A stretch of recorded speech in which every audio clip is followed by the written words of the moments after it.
She was about to marry the wrong man until her boss said, "Don't do it. I can't live without you." She was seconds away from saying "I do" to the man everyone thought was perfect, when her boss, the man who had never once crossed the line, stood up in front of everyone and said, trembling, "Don't do it. I can't live without you." And just like that, time froze. But what happened next, not even she could have seen coming. Before we continue, if you enjoy touching and inspiring stories like this one, make sure to subscribe to the channel and leave a like. Now, let's get back to the story. It was supposed to be the happiest day of her life. The sun had risen gently over the vineyard, casting soft golden rays across the white chairs arranged in perfect symmetry. Lavender petals were scattered on the aisle. A string quartet played something delicate and timeless. Guests were smiling, whispering, adjusting their sunglasses. Everything looked like it came out of a dream, but Anna felt like she couldn't breathe. She stood just beyond the arch, veil in hand, heart in knots. Her father was at her side, gently touching her hand, unaware of the storm building inside her. And just a few steps ahead, seated in the second row, was James, her boss. The man who had quietly changed her life without ever asking for credit or her heart. He looked just like she always remembered him. Relaxed but sharp, dressed in a white linen shirt, the collar open like he never tried too hard. His wavy blonde hair caught the sun, and his light eyes, usually so composed, now couldn't seem to stay still. He watched her like she was about to disappear forever. Anna's eyes caught his for a second. Just one. But something inside her shifted, like the truth was too loud to ignore anymore. That's when it happened. As the music swelled and the minister asked everyone to rise, James stood up. His voice trembled, but the words came out like thunder. "Don't do it!" Heads turned. Her father stiffened. The groom, Daniel, blinked in confusion. James stepped into the aisle, voice cracking now, but louder. "Anna, please, don't do it. I can't live without you." And just like that, time stopped. No one moved, no one breathed, not even Anna. 2 years earlier, the first time James noticed Anna, she was sitting on the floor of the office kitchen, crying quietly behind the counter. Everyone else had left for the night. He was just there to grab his keys. But that moment, her knees hugged to her chest, eyes puffy but proud, trying to dry her face before anyone could see, etched itself into his memory. He didn't say anything that night, just left a box of tissues on the floor beside her and walked away without a word. The next morning, she brought him coffee without asking. He didn't drink coffee, but he drank that one. That's how it started. He was the creative director of a mid-sized marketing firm in San Diego. Focused, talented, private. She was the new junior copywriter, young, kind, a little quiet, but her words lit up every campaign she touched. Over time, they fell into a rhythm. He gave her space, she gave him quiet magic. There was never anything inappropriate, never even a hint. But sometimes, when she laughed too hard at something he said, his heart would beat faster. And once, after a long meeting, she fell asleep on the sofa in the brainstorming room. He covered her with his coat. She never mentioned it, but she never returned it either. It wasn't love, not yet. But it was something. A year later, Anna met Daniel. He was charming, successful, and sure about what he wanted. The kind of guy that makes decisions quickly, and people follow. He made her feel seen, wanted, and in some ways, safe. James stepped back. He watched quietly as Anna started leaving earlier, laughing more on her phone, checking her lipstick in the reflection of her laptop. There was no reason for him to interfere. He was her boss. And more than that, she looked happy. But sometimes, late at night, when he was alone in the office going over campaign drafts, he'd find one of her old post-it notes on his desk, her doodles, a quote, her handwriting, and it hurt. Anna's relationship with Daniel moved fast. Within a year, they were engaged, a ring that sparkled like it came from a movie, photo shoots, venue tours, color palettes. Her eyes looked full of excitement, but James noticed something no one else did. Her laugh had changed. Not gone, just quieter. 3 weeks before the wedding, Anna was the last to leave the office that Friday. The moonlight slipped through the windows as she packed her laptop. James was in his glass office, working like always. She walked by to say goodnight, then stopped. He looked up. "Everything okay?" She hesitated. "Yeah, just long week." "Want to talk?" She smiled, but her eyes gave her away. "Not really." He nodded. "Okay." But as she turned to leave, he added, "You don't laugh the way you used to." She froze. "What?" He stood up slowly, walked over, keeping his distance. "I just mean, you used to laugh like you forgot anyone was listening. Lately, it feels like you're waiting to be told when it's okay to be yourself." Silence hung between them. Anna looked down. "That's a strange thing to say." "I know," James said quietly, "but it's true."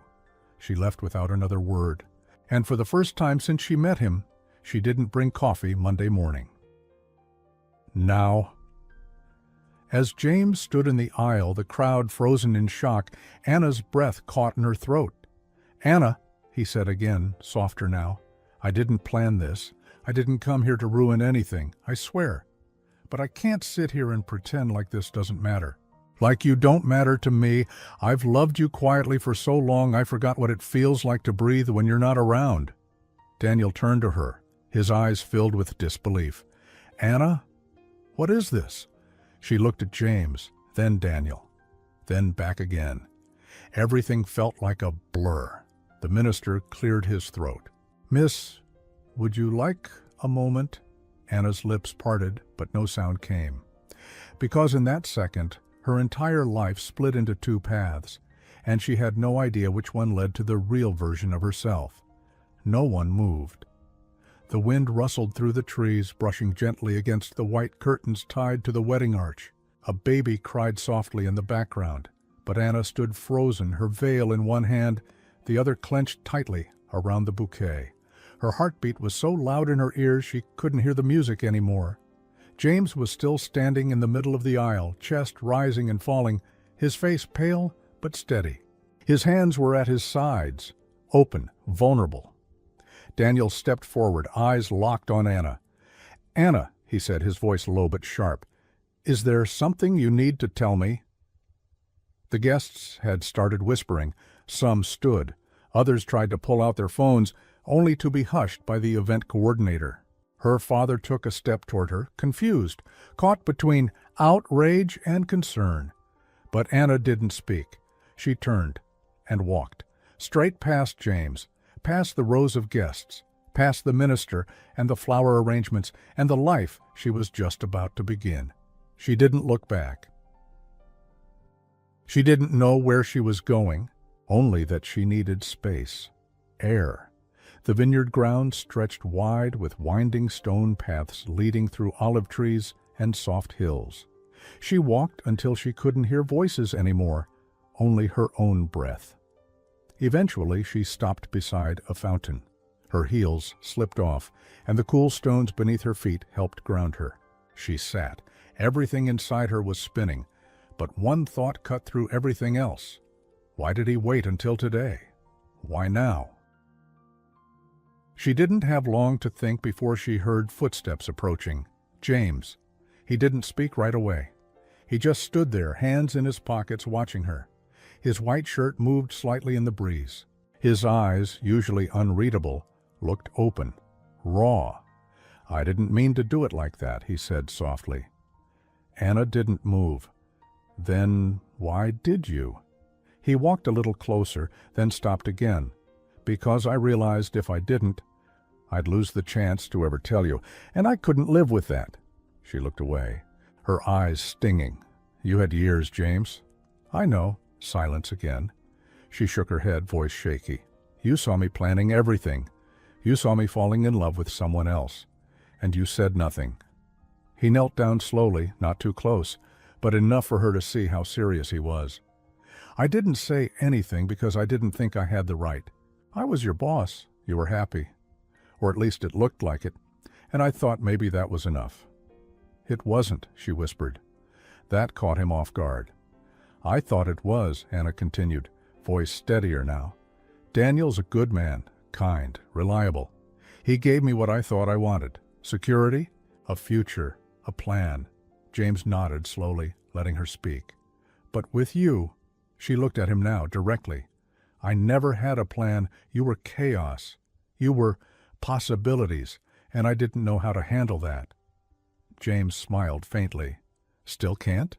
She exhaled, a laugh escaping through her tears. "I don't know." He sat beside her now, careful not to touch. "I know I don't deserve anything from you," he said, "not after the way I let things go unsaid. But I meant what I said back there. I love you, Anna.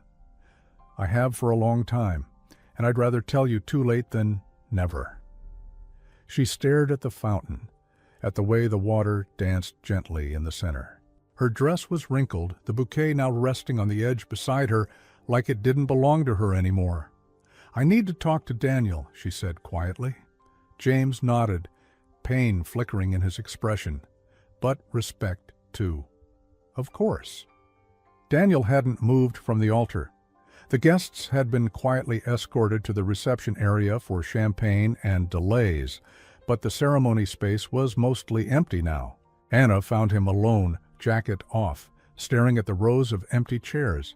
He didn't look at her when she approached. "I'm sorry," she began. "I'm not angry," he said, cutting her off. That surprised her. He finally turned to her, eyes tired. "I think I knew." She blinked. "What do you mean?" "I knew something was missing. You're gentle with me, sweet, but I never felt like I had all of you." Her lips parted to respond, but he kept going. "I told myself it would be enough, that love could grow, that maybe passion was overrated, but that's not fair to either of us." Anna felt tears rising again. "I don't hate you," he said, gently now. "I just hope someday, when you figure it all out, you don't settle, even if it's not with him." She touched his arm. "Thank you," he nodded. "Just don't disappear. I don't want to lose you completely." Later that evening, the vineyard had grown quiet. Most guests had gone home. The sun was low on the horizon, casting a warm glow over everything. Anna was sitting alone at a corner table near the vines. Her hair was down now, shoes off, dress folded neatly beside her. James approached slowly. "Can I sit?" She gestured to the seat. They didn't talk for a while. Then Anna asked quietly, "What now?" James looked at her with the softest expression she'd ever seen on his face.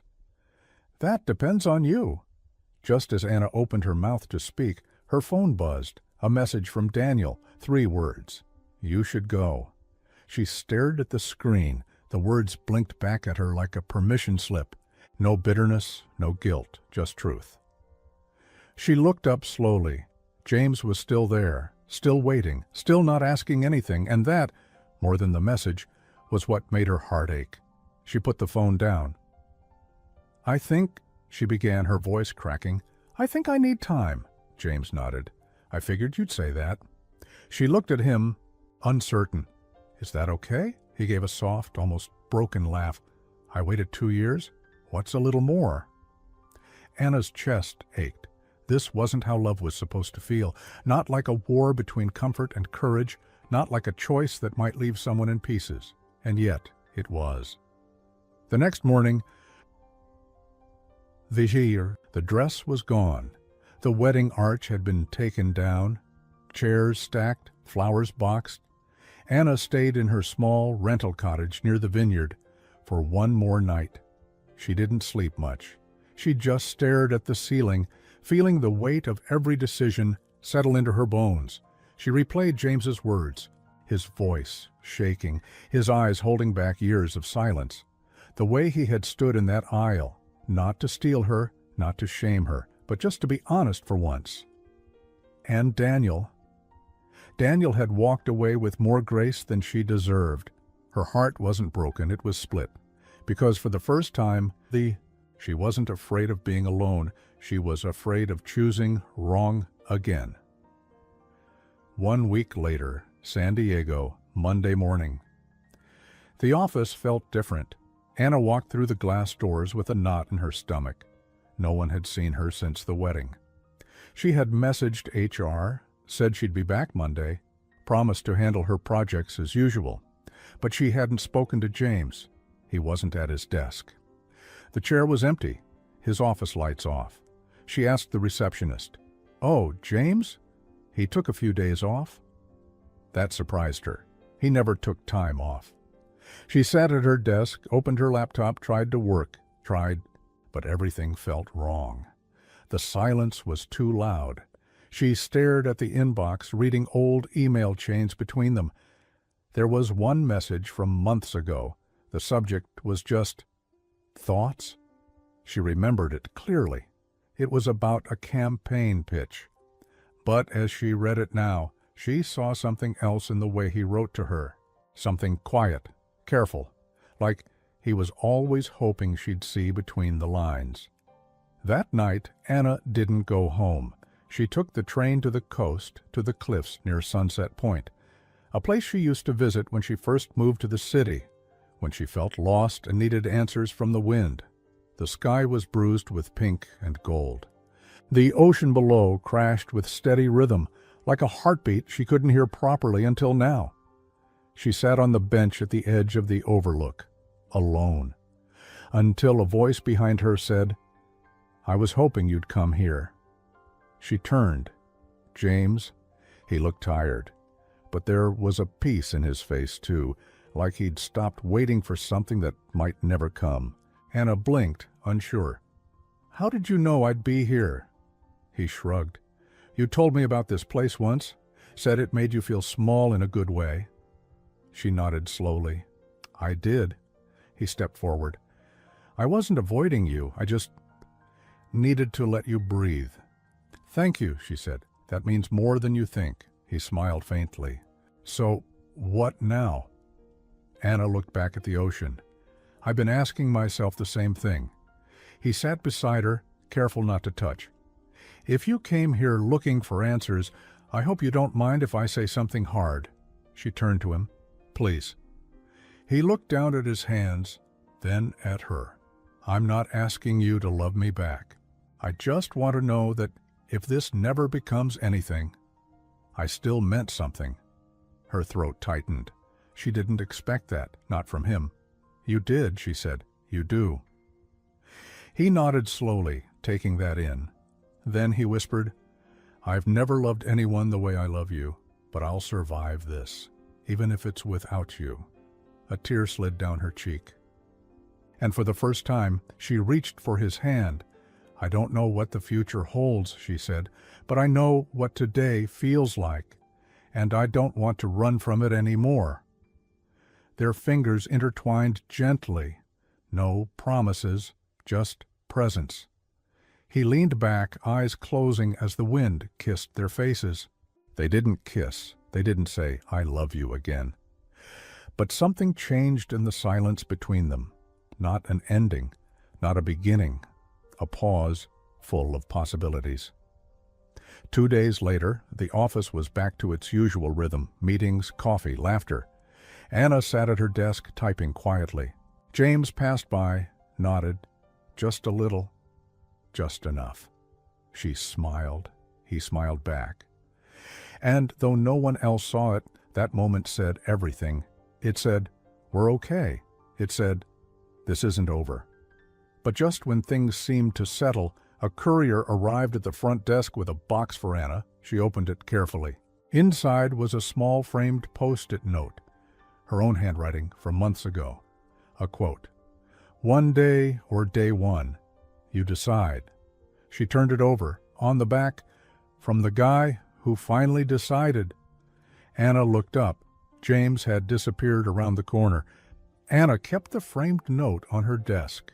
It wasn't big or flashy, just a quiet reminder of a moment that could have been lost, a moment that still echoed louder than any vow she didn't speak. Every so often, between client calls and campaign edits, she'd glance at it and smile. But the space between her and James remained, not cold, not broken, just waiting. That Friday, the agency celebrated the launch of a big campaign. Everyone gathered in the rooftop lounge, pizza boxes stacked, music playing low, the city lights blinking beyond the glass walls. Anna wore a soft gray sweater and jeans, nothing fancy. But James noticed her the moment she walked in. He was across the room, deep in conversation with the finance director. But something in his eyes shifted when he saw her, like the room had gone quiet just for a second. They hadn't spoken in 3 days, not really. Just shared looks, nods, half smiles, and Anna wasn't sure if it made her feel safer or more exposed. Later that night, as the crowd began thinning, she found herself alone by the railing. The air was cool. She watched the traffic down below, the endless movement of people with somewhere to go. Then James appeared beside her. Not suddenly, just naturally. "You okay?" he asked. She nodded. "Yeah." "Just thinking." "About?" "Us." He took a deep breath. "Do we count as an us yet?" She tilted her head. "I don't know. Do you want us to?" He looked at her, not with hunger, not with desperation, but with a kind of steadiness that wrapped around her like a quiet song. "I always did. I just didn't think I deserved you." That made her laugh, softly, sadly. "You always thought too highly of me," she said, "and I spent too long pretending I wasn't thinking of you." He leaned on the railing now, his shoulder brushing hers gently. "You're allowed to take your time." Anna glanced sideways. "But what if I don't want to anymore?" James looked at her now, really looked. "Then we take one step, just one." Silence stretched between them, comfortable this time. Then she whispered, "Okay." The following week felt different. They didn't tell anyone. There was nothing official yet. But something had shifted in the way they moved around each other, the ease between them. James would leave a coffee on her desk again. She'd write him little notes on scraps of paper, silly comments about meetings or his terrible typing posture. He'd roll his eyes but never throw them away. The office buzzed on as usual. But in the quiet corners, in shared glances and quiet lunches, something was beginning, something real. One evening, they stayed late finalizing a pitch for a major tech brand. Everyone else had gone. The office lights dimmed to their night setting, casting a soft golden hue across the room. James leaned back in his chair, rubbing his eyes. "You know," he said, "if I had known all it took was ruining your wedding." She tossed a pen at him. "Too soon?" he asked, smirking. "A little," she said, laughing, "but I'll let it slide." He sat up, suddenly serious. "Can I ask you something?" "Of course." "Did you ever really love Daniel?" The question hung there for a beat. Anna didn't flinch. She just sat back and let the memories pass through her. "I loved the way he made things feel simple, safe. He was good to me, gentle. But it always felt like I was performing, like I had to be the perfect version of someone." She looked at James. "With you, I just exist." His eyes softened. "And that's enough?" She nodded. "It's everything." 2 weeks later, it was a Saturday morning. Light rain tapped against the windows of Anna's apartment. She had planned to stay in. Tea, music, maybe a book. But when the doorbell rang, her heart skipped. She opened the door to find James standing there, hair a little messy from the rain, holding a paper bag. "I made pancakes," he said. Anna raised a brow. "You made pancakes?" "Fine," he admitted. "I bought pancake mix and messed it up, so I went to that little cafe you like. But I brought them. That counts." She laughed and stepped aside to let him in. They sat on the floor with the pancakes spread between them on napkins. No plates. No rules. Just them. James reached for a bite, then hesitated. "Can I tell you something I've never said?" Anna nodded, chewing slowly. "That night, the first time I saw you crying in the kitchen, I didn't leave because I didn't care. I left because I knew if I sat beside you, I would have held you. And if I held you, I wouldn't have let go." Anna stopped mid-bite. Her eyes watered. He went on, voice softer now. I don't regret waiting, not anymore, because if I had said anything too early, you might have walked away. She swallowed hard. And if I had married him? James paused. Then I would have never said a word. I would have stayed quiet for the rest of my life, and prayed someone else could make you laugh like I couldn't. She reached out slowly and took his hand. You don't have to pray anymore. That night she didn't ask him to stay. He didn't try to. They just sat on the couch, his arm around her head resting on his chest, as the rain continued its quiet song outside. They weren't rushing. They weren't pretending. They were finally real. But just as everything seemed to be falling into place, Anna's phone buzzed. A name appeared on the screen she hadn't seen in weeks. Daniel. She froze. James noticed. It's him, isn't it? Anna nodded slowly. Yeah, she hesitated. Then opened the message. It read, I need to see you, just once. Anna stared at the screen. I need to see you, just once. The words didn't carry anger. Just wait. James didn't speak. He just waited. Do you want to go? He asked, eventually. Anna looked up, her voice low. I don't know, James nodded, his thumb brushing gently against her knuckles. Then go, if you need to. She blinked. Aren't you afraid? His voice didn't waver. Of course, but I won't stand in the way of something you need to finish. That was the thing about James. He didn't cling. He didn't demand. He just stayed, even when letting go seemed easier. The next afternoon, Anna met Daniel at a small park near his apartment. Quiet, open, no distractions. He stood beneath a large oak tree, hands in the pockets of his coat. The autumn wind rustled through the branches, carrying dry leaves across the grass like soft footsteps from the past. He smiled when he saw her. Not wide, not forced, just familiar. Hey, he said gently. Anna offered a soft nod. Hi. They sat on a wooden bench in silence for a while. Daniel was the first to speak.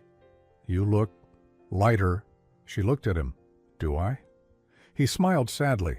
Yeah, like you finally exhaled. Anna didn't deny it. She simply said, I'm sorry for everything. He shook his head. No, don't be. You saved us both from a future that would have quietly broken us. She swallowed hard. I never wanted to hurt you. You didn't, he said. Not really. You just woke up. And when people wake up, they stop dreaming the wrong dreams. His words landed deep. Then he reached into his coat pocket and pulled something out, a small velvet box. Anna's breath caught. Don't worry, he said quickly. I'm not asking anything. He opened it slowly, revealing the engagement ring, the same one that had once made her heart skip. Now it just made her chest feel heavy. I held on to this, he said, because part of me thought, maybe you'd change your mind. But the truth is, I think I always knew we weren't meant for forever. Anna looked at him, heart full. He held the box out to her. Take it. Sell it. Keep it. Toss it in the ocean. It doesn't matter. I just don't want to carry it anymore. Her fingers hesitated before gently closing the box. Thank you, she whispered. For what? He asked. For loving me, even when I didn't know how to love myself fully. Daniel nodded slowly. I hope he deserves you, he said. She didn't respond, because deep down she knew James already did. That night she walked into the office long after everyone had gone. James was still there, leaning over his desk, glasses on, deep in edits. She'd stood at the doorway for a long second just watching him, the way his brow furrowed slightly when he concentrated, the way he muttered to himself when reading copy, the way his body relaxed completely when she finally said, Hey, he looked up, paused. You went, he said softly. Anna walked over and placed the small box on his desk. James stared at it, then at her. She said nothing. Instead, she reached for his face, cupped his cheek gently, and whispered, It's over, for real this time. His eyes searched hers, and in that quiet moment, he leaned forward, slowly, cautiously until their lips met in a kiss that wasn't rushed or desperate. It was calm, certain, like they'd waited long enough to be sure. The next morning, things were still normal, or at least on the surface. They worked, took meetings, exchanged ideas, kept things professional when needed. But in the hallway, when no one was looking, James slipped his fingers into hers, just for a second, and that second was everything. 2 weeks later, Anna and James sat in his apartment, cross-legged on the floor, sorting through old campaign materials and pitch decks for an upcoming client meeting. Somehow, it turned into a conversation about life, about choices, about things left unsaid. James held up a folder. "Remember this one?" She squinted. "Oh my God, the camping gear ad?" He laughed. "Yeah, the one where we almost pitched, 'Find your fire,' and the client hated it." "We thought we were so clever," she said, shaking her head. Then she paused, voice softening. "You've seen me at my worst, you know." He looked at her. "Yeah, and you still stayed." "I never wanted the best version of you," he said. "I wanted the real one."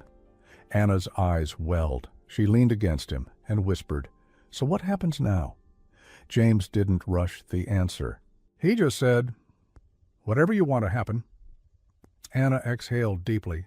Then, smiling, "Let's start with dinner."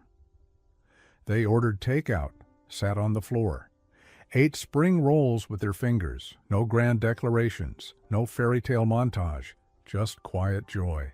But right before they turned on a movie, Anna reached into her bag and pulled something out.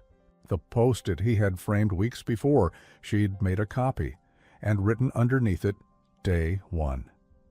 James looked at her, touched beyond words, and just as he was about to speak, her phone rang. She almost ignored it, but something in her gut made her look.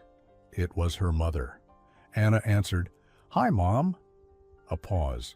Then her voice cracked. "Sweetheart, your father, he's in the hospital. It's serious." Anna's world tilted. James stood up instantly, already grabbing his keys. No questions, no hesitation, just action. The emergency room smelled like antiseptic and fear.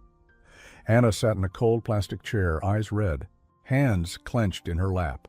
The hospital lights were too bright, too unforgiving. Her mother paced nearby, trying to stay strong, but her voice had cracked 3 times already. James was across from Anna, still in the same shirt from earlier, jacket thrown over his shoulder. He hadn't left her side since they got the call. It had been 4 hours since her father collapsed at home, 4 hours since a stranger's voice on the phone had said the words that ripped the ground from under your feet.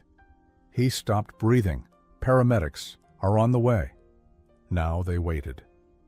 A nurse finally appeared with tired eyes and a clipboard in hand. "Family of George Martins?"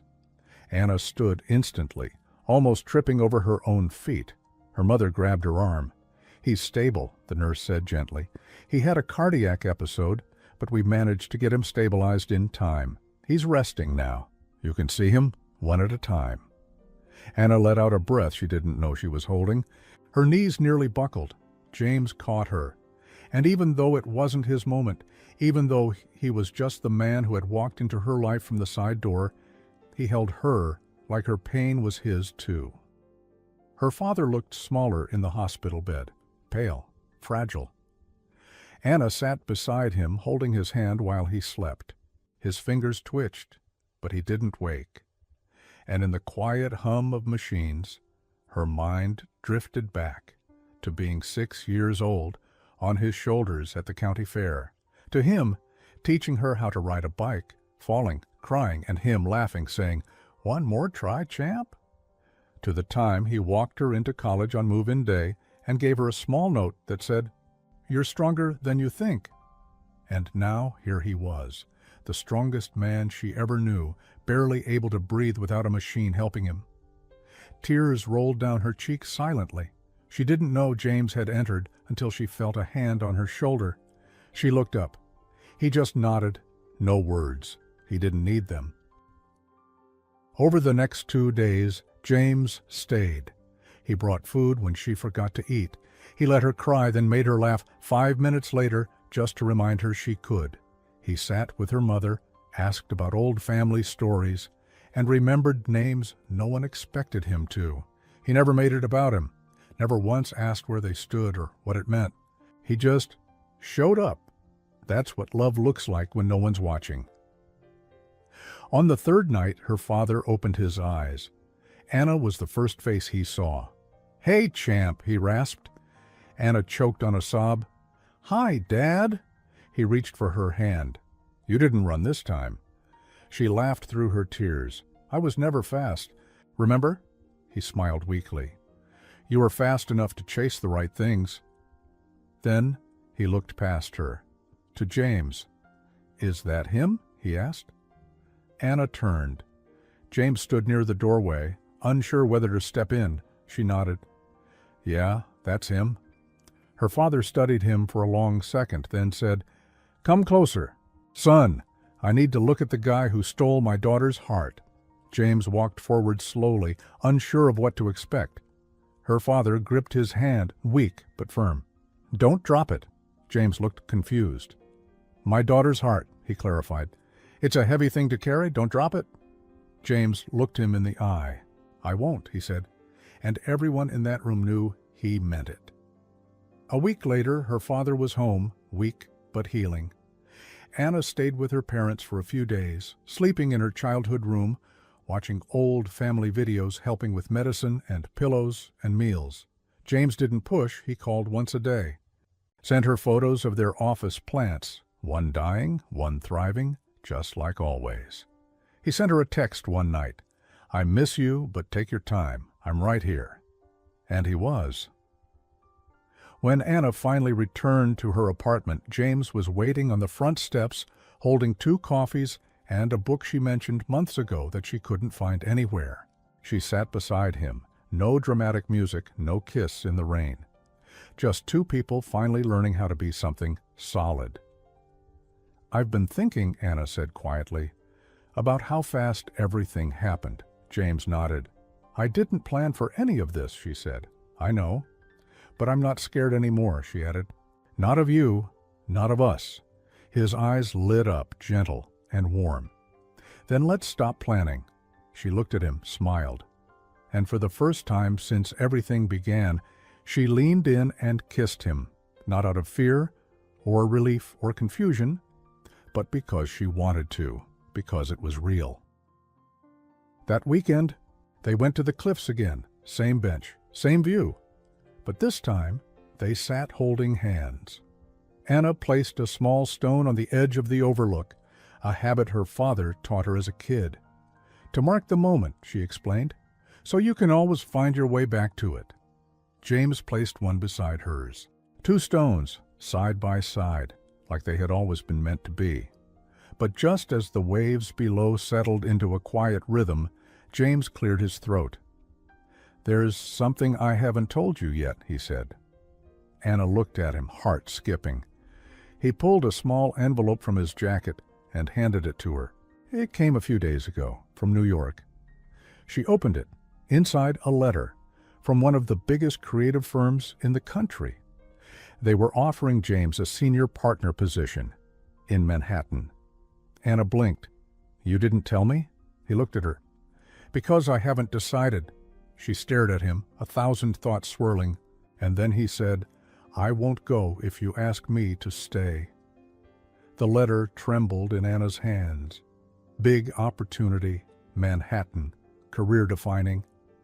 She looked up at James, the man who had risked everything for one moment of truth. Now he stood in front of her, ready to throw away his future if she asked. But that wasn't what love was. "Say something," he whispered. Anna stared at the letter again, heart pounding. "You want this," she said. "I can see it in your eyes." James didn't deny it. "I've worked my whole life for a chance like this." She took a breath, searching for clarity. "Then why would you stay?" "Because I already have what matters most," he said, stepping closer. "But if staying means you'll resent me later, if you'll wonder what if when I'm stuck in traffic going to the same office every day, then I'd rather go and miss you then stay and lose you. Tears welled in her eyes, because that was James, always choosing her, even when it hurt him. Anna turned and looked at the ocean. The sun had dipped low, casting orange-gold reflections over the water.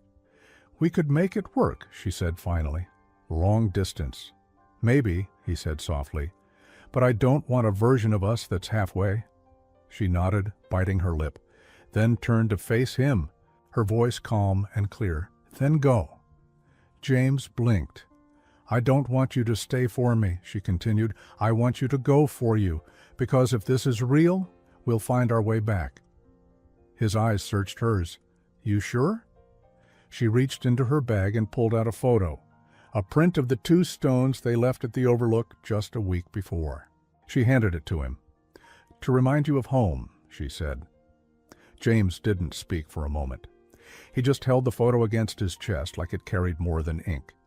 Then he pulled her into a hug that lasted longer than anything they'd shared before, long enough to memorize her heartbeat, her scent, the shape of their goodbye. No kiss, no promise, just presence. 3 months later, New York City. Snow fell in slow, delicate flurries outside a high-rise office tower. Inside, James sat by the window, a mug in hand, staring at the skyline. His job was everything he imagined. Big campaigns, high-profile clients, recognition. But still.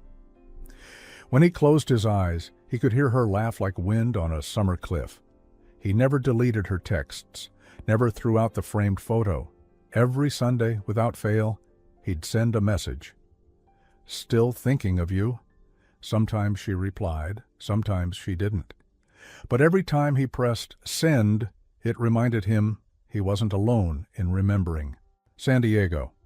Anna poured coffee into her favorite mug, the one James had chipped on accident, and insisted made it have character. She worked as lead writer now, got promoted, got busier, but never stopped placing a second mug beside hers, just in case. She missed him, not with pain, with hope. One day, she walked past the Overlook again. The stones were still there, side by side. She sat down and closed her eyes. "Please," she whispered to no one, "don't forget me."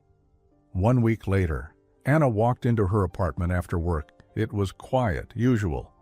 She opened her laptop to send a pitch idea, then noticed something sitting on the kitchen counter, a paper bag, pancakes, warm. She froze. "Hey," said a voice behind her. She turned. James stood in the doorway, slightly thinner, hair longer, but eyes the same. She couldn't speak. He stepped forward, heart racing. "I came home for a visit," he said, "but then I saw the stones." She took a step toward him. "And I realized," he said, voice shaking now, "I'm not done building with you." Tears slid down her face. "Are you staying?" she whispered. He held up a key, the one she had given him on accident months ago when they swapped office drawers. "I never gave this back," he said. Anna laughed, breathless. "You left, but you never really left." "I tried," he admitted, "but some people, they become part of you." Then finally, after months apart, their lips met again, not as a beginning, not as a second chance, but as a return, 6 months later. Their wedding wasn't big. Just a small garden, a few friends, her father walking her down the aisle, now healthy and full of life. James wore the same white linen shirt. Anna wore the same smile she had the day she met him. But this time, when the minister asked if anyone had objections, no one stood, because the only person who ever could had already said everything he needed to say at the wrong wedding, just in time. And now, standing before her again, he said the words that had once changed everything. "I can't live without you." Anna smiled, teary-eyed. This time her answer was simple. "Then don't." As they walked back down the aisle together, the crowd cheering softly, her hand in his, one thought echoed in her mind. The right love doesn't always come on time, but it always knows the way home. The end. And now, I want to ask you, have you ever loved someone silently, hoping they'd somehow just know? Drop your story in the comments. I'll be reading every one. Thanks for watching. See you in the next story.